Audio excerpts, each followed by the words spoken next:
Hello दोस्तों, कैसे हैं आप लोग। I hope you are doing well. Welcome to the adverse news analysis. स्वागत है एक बार फिर से आपका एडवर्स न्यूज एनालिसिस के अंदर। Today is 10th December 2022 and we are going to discuss the Hindu newspaper analysis. तो देख लेते हैं कौन से इंपॉर्टेंट आर्टिकल आज हम डिस्कस करने जा रहे हैं। देखिए, ये लेक्चर को मैं सेकेंड टाइम रिकॉर्ड कर रहा हूँ।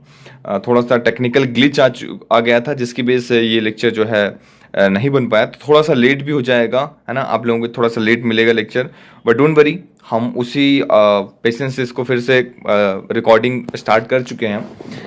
तो चलिए स्टार्ट करते हैं विदाउट एनी डिले। इसके पहले कि हम लेक्चर को स्टार्ट करें, एक छोटी सी न्यूज़ आप लोगों के लिए। अगर आप लोगों ने अभी तक टेलीग्राम ग्रुप को ज्वाइन नहीं किया है तो उसे ज्वाइन कर सकते हैं। डिस्क्रिप्शन बॉक्स में लिंक दी गई है ना, वहाँ से आप ज्वाइन कर सकते हैं। स्क्रीन के ऊपर भी आपके नाम आ रहा होगा, तो वहाँ पे भी आप अपने टेलीग्राम में सर्च करके ज्वाइन कर सकते हैं। अगर अभी तक आप लोगों ने हमारे पेज को फॉलो नहीं किया है तो एडवर्स न्यूज एनालिसिस के इंस्टाग्राम पेज को आप फॉलो कीजिए। इंपॉर्टेंट न्यूज़ आर्टिकल्स यहाँ पे मैं शेयर करता रहता हूँ। आप मुझसे जुड़ना चाहते हैं तो मेरी आईडी है _प्रकाश द्विवेदी _ तो आप मुझसे यहाँ पे जुड़ सकते हैं। कोई भी एग्जाम सब्जेक्ट और पर्सनल क्यूरीज को मुझसे पूछ सकते हैं। चलिए स्टार्ट करते हैं विदाउट एनी डिले। अब देखिए, बात करता हूँ मैं कि rain lashes Tamil Nadu coast Mandous makes landfall, है ना। तो ये बहुत ही स्लो मूविंग साइक्लोन है जो कि अभी रिसेंटली कहाँ पे हिट कर रहा है, तमिलनाडु कोस्ट में हिट कर रहा है। पुडुचेरी तमिलनाडु कोस्ट में ये हिट कर रहा है, तो इसको पता होना चाहिए। साइक्लोन बेसिकली दो प्रकार के होते हैं, ट्रॉपिकल और एक्स्ट्रा ट्रॉपिकल साइक्लोन होते हैं। देखिए, बनाने में लेक्चर बहुत मेहनत लगती है, और ख़ासकर जब एक बार लेक्चर आप रिकॉर्ड कर चुके हों फिर इसके बाद वो कुछ टेक्निकल ग्लिच की वजह से पूरा का पूरा लेक्चर आपको फिर से रिकॉर्ड करना पड़ जाए, तो आप समझ सकते हैं, है ना। तो प्लीज़ इसको लाइक कीजिए, कमेंट कीजिए और लेक्चर को शेयर कीजिए मैक्सिमम लोगों तक, है ना। यहाँ पे अगर आप देख पा रहे हैं कि एक्स्ट्रा ट्रॉपिकल साइक्लोन और ट्रॉपिकल साइक्लोन दो प्रकार के होते हैं। एक्स्ट्रा ट्रॉपिकल साइक्लोन का कुछ अलग अलग नाम है, जैसे कि टेम्परेट साइक्लोन के नाम से जाना जाता है, मिडिल लैटिट्यूड साइक्लोन के नाम से जाना जाता है, एंड द फ्रंटल साइक्लोन के नाम से भी जाना जाता है, क्योंकि फ्रंटल का फॉर्मेशन करता है ना। अगर आप लोगों को इसका बेसिक से डिटेल्स में एनालिसिस चाहिए साइक्लोन को, तो आप हमारे एडवर्स आईएएस चैनल को फॉलो कर सकते हैं, सब्सक्राइब कर सकते हैं। वहाँ पे मैं सभी स्टैटिक पोर्शन को देता हूँ। यहाँ पे करंट अफेयर्स रहता है, वहाँ पे सभी इंपॉर्टेंट स्टैटिक पोर्शन या फिर क्वेश्चन आंसर जो भी रहते हैं वो वहाँ पे हम डिस्कस करते हैं, है ना। यहाँ पे जो मेंडस नाम है, मैं बात करता हूँ मेंडस नाम की, तो वो नाम किसने दिया, वो यूएई के द्वारा ये नाम दिया गया है। तो ये आपको पता होना चाहिए। ये नाम किसके द्वारा दिया गया है, तो ये नाम यूएई के द्वारा दिया गया है ना।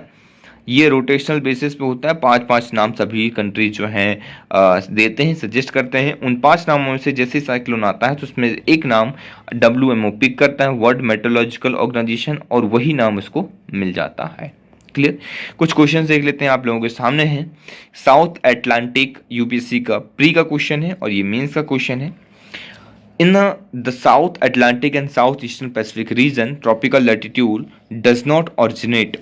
बताना है इसमें से कि साइक्लोन डज नॉट ओरिजिनेट कहाँ पे नहीं होता, तो ऑप्शन बी आपका सही है ना। Inter tropical convergent zone seldom occur, जहाँ पे ऑकर होता है ITCZ, वहाँ पे साइक्लोन नहीं आते हैं। इसके पीछे का रीजन आप लोगों को कहाँ मिलेगा, एडवर्स आईएएस के चैनल पे आपको मिल जाएगा, तो वहाँ से आप इसको कर सकते हैं। मैं बेसिकली बता दूँ कि ITCZ एक तरीके का इंटर ट्रॉपिकल साइक्लोन जो है, लो प्रेशर बेल्ट है, तो वहाँ पे क्या हो जाता है, हाई प्रेशर है सॉरी, तो वहाँ पे क्या हो जाता है, ये मूव करता रहता है। तो जहाँ पे ये जाता है तो वहाँ पे क्या हो जाता है, वहाँ पे साइक्लोन नहीं ओरिजिनेट हो पाता है। The recent cyclone in the east coast, ये मेंस के क्वेश्चन है, आप इसे देख पा रहे होंगे। तो ये दोनों क्वेश्चन को आपको सॉल्व करना है। आपके क्वेश्चन सामने है, PDF में शेयर कर दूंगा, टेलीग्राम ग्रुप से आप इसे ले सकते हैं। चलिए आगे बढ़ते हैं विदाउट एनी डिले। देखिए, यहाँ पे जीएस पेपर नंबर 3 इन्वायरमेंट से रिलेटेड आर्टिकल है। 3 हिमालयन मेडिसिनल प्लांट्स को जो है डाल दिया गया है, वो इंटर हो चुके हैं IUCN के रेड लिस्ट के अंदर। काफ़ी इंपॉर्टेंट हो जाता है, क्योंकि हमने एनिमल्स का काफ़ी सुनते रहते हैं, बट प्लांट्स का जनरली देखने को नहीं मिलता है या कम देखने को मिलता है। तो इसलिए जब भी प्लांट्स कोई भी इंपॉर्टेंट न्यूज़ में है तो उसको आप रट लीजिए, बिल्कुल बाय हार्ट याद कर लीजिए, है ना। इन तीनों के नाम आपको याद होने चाहिए। एक क्रिटिकली इंडेंजर्ड कैटेगरी के अंदर इंट्रोड्यूस हुआ है और एक इंडेंजर्ड कैटेगरी के अंदर इंट्रोड्यूस हुआ है, तो दोनों के नाम आपको रटे होना चाहिए। नाम देखिए यहाँ पे, मेजियोट्रॉफिस पेलिटा, है ना। क्रिटिकल इंडेंजर्ड है, ये आपको याद रखना है। और इसको जो है मैं बात करता हूँ, इसको पटवा नाम से भी, लोकल में पटवा नाम से भी इसको जाना जाता है। ठीक है, एंडमिट उत्तराखंड में है। 10 स्क्वायर किलोमीटर के अंदर जो है ये, स्क्वायर फीट के अंदर, स्क्वायर किलोमीटर के अंदर ये फैला हुआ है, लेस देन 10 स्क्वायर किलोमीटर, जो आपको पता होना चाहिए। और भी जो नाम है, ये नाम आपको बस आपको उठाना है ये नाम, और ये नाम को याद कर लेना है बस, इसके अलावा और कुछ नहीं करना है। क्रिटिकल इंडेंजर कैटेगरी के अंदर है ना, ज़्यादा डिटेल में जाने की आवश्यकता नहीं है। चलिए, hot test of the scramjet engine conducted successfully, है ना। तो हॉट टेस्ट जो है कंडक्ट हुआ है रिसेंटली स्क्रैमजेट इंजन का, वो सक्सेसफुली हमारा कंडक्ट हो चुका है। काफ़ी अच्छी इंफॉर्मेशन है, इसरो द्वारा किया गया है। एयर ब्रीथिंग स्क्रैमजेट इंजन है ये। इंजन्स की बात कर लेते हैं कि तो types of atmospheric jet engine की मैं बात करता हूं, तो पहले सबसे स्टार्टिंग में बने थे टर्बो जेट्स वगैरह, है ना। फिर दूसरे नंबर पे कौन आता है, फिर टर्बो फैन वगैरह इसके अंदर आते हैं, टर्बो फैन। फिर तीसरे नंबर पे कौन आता है, रामजेट इंजन आता है। चौथे नंबर में स्क्रैमजेट इंजन आता है। ऐसा समझ लीजिए, रामजेट और स्क्रैमजेट क्या है, आपस में बड़े भाई भाई हैं। रामजेट छोटा भाई है, स्क्रैमजेट जो है बड़ा भाई है ना। जनरली नया जो, या फिर समझ लीजिए स्क्रैमजेट छोटा भाई है, नया नई नई चीज़ें लेके आ रहा है ना। तो जो टर्बो हुआ करता था उसमें इस तरीके से फैन लगा हुआ करते थे, टर्बो इंजन्स वगैरह लगा हुए थे, है ना। उसकी मदद से चलता था, एफिशिएंट था, सुपरसोनिक वेलोसिटी इसमें काम करता था, मैक नंबर 3 के अराउंड यहाँ पे ये काम करता था, है ना। यहाँ पे मैक नंबर बहुत तेजी से बढ़ चुका है, इसके लिए मिनिमम मैक नंबर 5 चाहिए, और मैक्सिमम ये कहाँ तक पहुँच चुका है, इसकी स्पीड 24 मैक नंबर तक पहुँच चुकी है। तो ये आपको पता होना चाहिए। मैं बात करता हूँ मैक नंबर की, तो मैक नंबर क्या है, तो अगर मैं बात करता हूँ मैक की, तो मैक जो है, जो साउंड की स्पीड है उसमें 5 का मल्टीप्लीकेशन कर दीजिए। मतलब इससे मैक नंबर अगर 5 है तो 5 का मल्टीप्लीकेशन कर दीजिए, 2 है तो 2 का मल्टीप्लीकेशन कर दीजिए, तो जितना मैक नंबर है उतने का आप मल्टीप्लीकेशन कर सकते हैं। आई होप क्लियर हो गई होगी चीज़ें ये भी आपको। अगर आप यहाँ पे देख पा रहे होंगे, रामजेट से स्क्रैमजेट दो चीज़ें हो रही हैं, है ना। तो ये दोनों में डिफरेंस है, तो हमने देख लिया है। ये एयर को सक करता है, यहाँ पे इनलेट इसका क्या रहता है, एयर रहता है, इसी के थ्रू ये वर्क करता है। तो ये आपको पता होना चाहिए। छोटी सी न्यूज और आपके सामने है, Vikram Sarabhai space centre get new trisonic wind tunnel. तो नया इन्होंने बनाया है ट्राइसोनिक विंड टनल, तो ये काफ़ी खुशखबरी वाली बात है ना। तो ये आपको याद रखना है, हल्की सी चीज़ें ब्लो डाउन टेस्ट करके, तो ये चीज़ें आपको पता होना चाहिए। एडिटोरियल सेक्शन के अंदर मूव करते हैं, expand the food safety net without any more delay, है ना। इसमें बताया जा रहा है, मैं सीधे पॉइंट्स पे आता हूँ, फटाफट क्रक्स समझा देता हूँ आपको, कि 800 मिलियन पीपल, 800 मिलियन पीपल्स को जो है पीडीएस सिस्टम के अंदर है। जब भी मैं फूड सेफ्टी और सिक्योरिटी की बात करता हूँ तो कुछ चीज़ें पॉइंट्स दिमाग में आ जाता है। पहला, नेशनल फूड सिक्योरिटी एक्ट 2013, ठीक है। फिर दूसरा आ जाता है पब्लिक डिस्ट्रीब्यूशन सिस्टम। अब पीडीएस जो है किसके तहत आता है, पीडीएस जो है 2013 नेशनल फूड सिक्योरिटी एक्ट के तहत ही आता है, आपको पता होना चाहिए। कोविड-19 लॉकडाउन हुआ था, उसकी वजह से काफ़ी लोग गरीबी रेखा के अंदर भी आ चुके थे।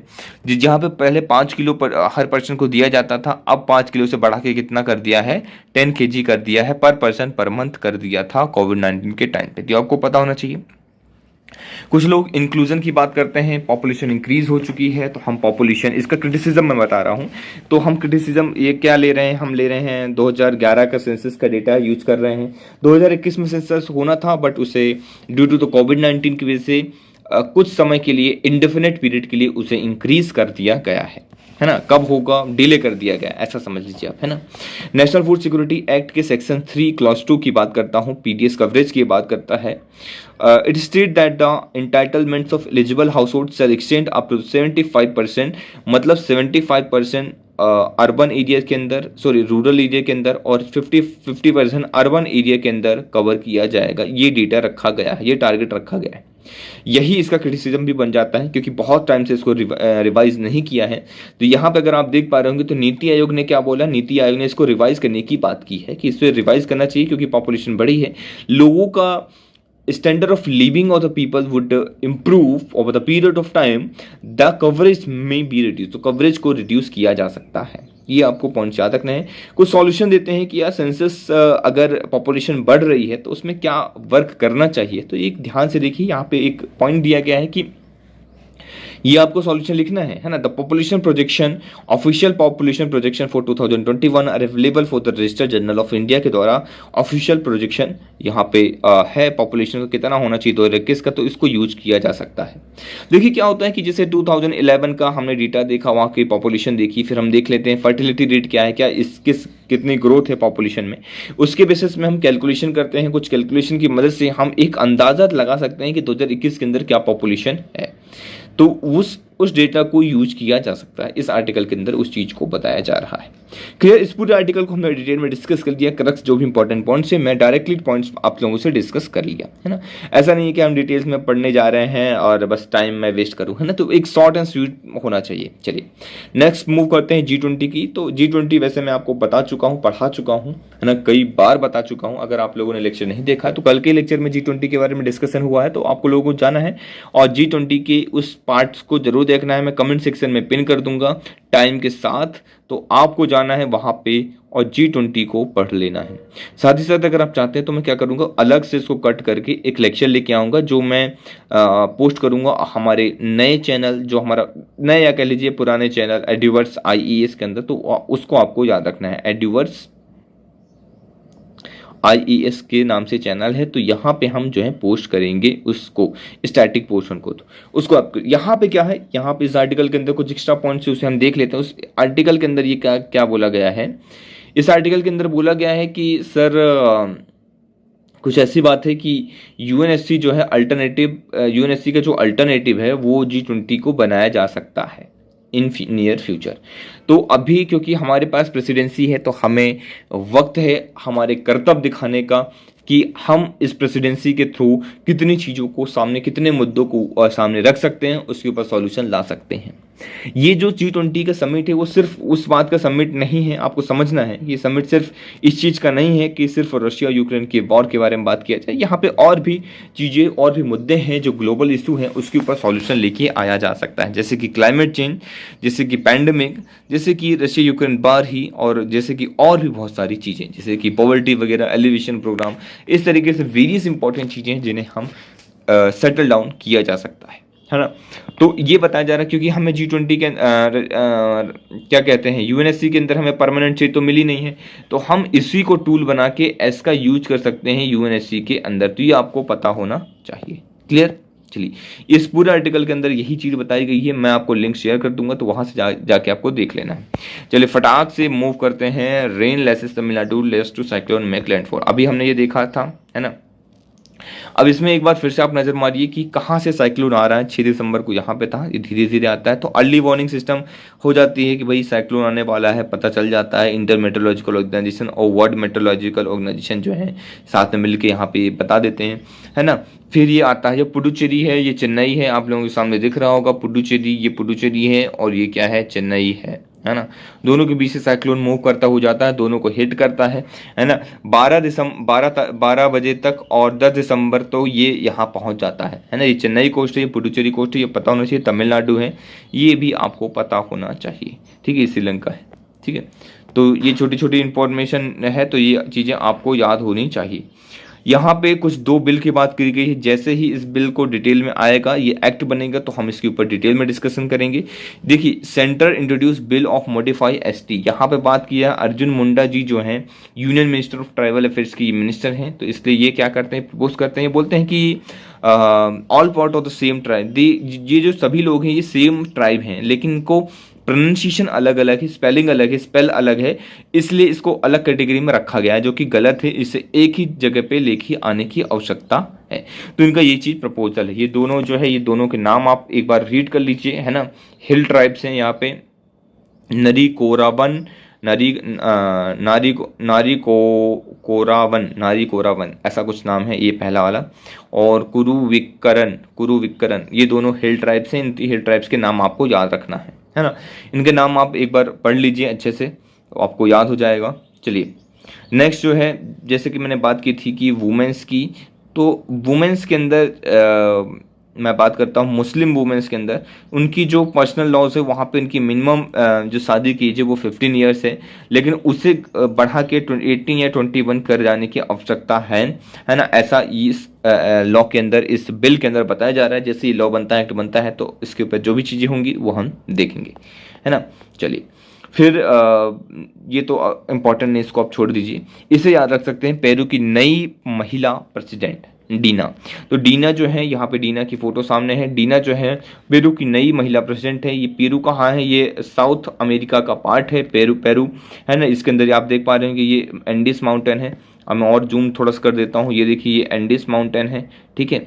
फिर आप यहाँ पे देखेंगे लेक टिटिकाका, बहुत इंपॉर्टेंट है, लेक टिटिकाका ऐसे बार बार रिपीट करिए।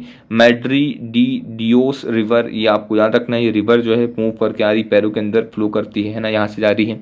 तो इस जो भी इंपॉर्टेंट है, नैपो रिवर, ये आपको याद रखना है। तो इंपॉर्टेंट इन्फॉर्मेशन आपको यहाँ पे याद रखना है। इंडोनेशिया के अंदर सभी लोग जानते हैं criminalisation of extra marital sex कर चुके हैं। इसके ऊपर हम प्रीवियस आर्टिकल बना ही चुके हैं। तो अगर आप लोगों ने वो आर्टिकल नहीं देखा है तो जाके जरूर से उस आर्टिकल को देखिए, है ना। न्यूज लॉज इंट्रोड्यूस किए हैं, ban on insulting the president of expressing the view that runs counter to state ideology. इस लॉ को कंट्रोवर्शियल लॉ ऐसा डिजास्टर बताया जा रहा है, क्योंकि ये ह्यूमन राइट्स और टूरिज्म इंडस्ट्री के सख्त खिलाफ है। और जो इंडोनेशिया का इकोनॉमी है जनरली रिलाई करता है किस चीज़ के ऊपर? टूरिज्म के ऊपर, स्पेशली फ्रॉम ऑस्ट्रेलिया से।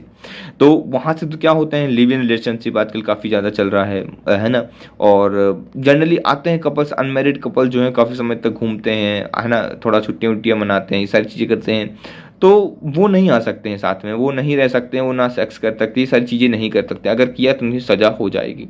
तो हो सकता है इनकी वजह से क्या हो जाए, इनकी वजह से उनको टूरिज्म इंडस्ट्री भी हैम्पर हो सकती है। यह भी इम्पॉर्टेंट है, तो इसलिए हम इसके कुछ इम्पॉर्टेंट देख लेते हैं। सुमात्रा, यहाँ पे ये जावा आइलैंड है, बोर्नियो है, ठीक है। ये बाली है जहाँ पे समिट हुआ था G20 का रिसेंटली। पपुआना है, ये अभी आपको याद रखना है, राजा महाले, ठीक है। तो कुछ इंपॉर्टेंट इन्फॉर्मेशन थी जो आज के लेक्चर में हमने डिस्कस की। कैसा लगा आज का लेक्चर, आज आपको कमेंट सेक्शन के अंदर बताना है ना। हमने कोशिश किया है कि आपको पॉइंट टू पॉइंट समझाने की कोशिश करूं, आपका समय ज़्यादा ना लेते हुए। क्रक्स में पूरे इंपॉर्टेंट आर्टिकल्स को हम डिस्कस कर चुके हैं, ठीक है। तो कैसा लगा लेक्चर आज का, आपको कमेंट सेक्शन के अंदर बताना है। साथ ही साथ लेक्चर को शेयर करना है, कमेंट करना है, ज़्यादा से ज़्यादा लोगों तक शेयर करना है। चलिए, तब तक के लिए thank you very much for the discussion.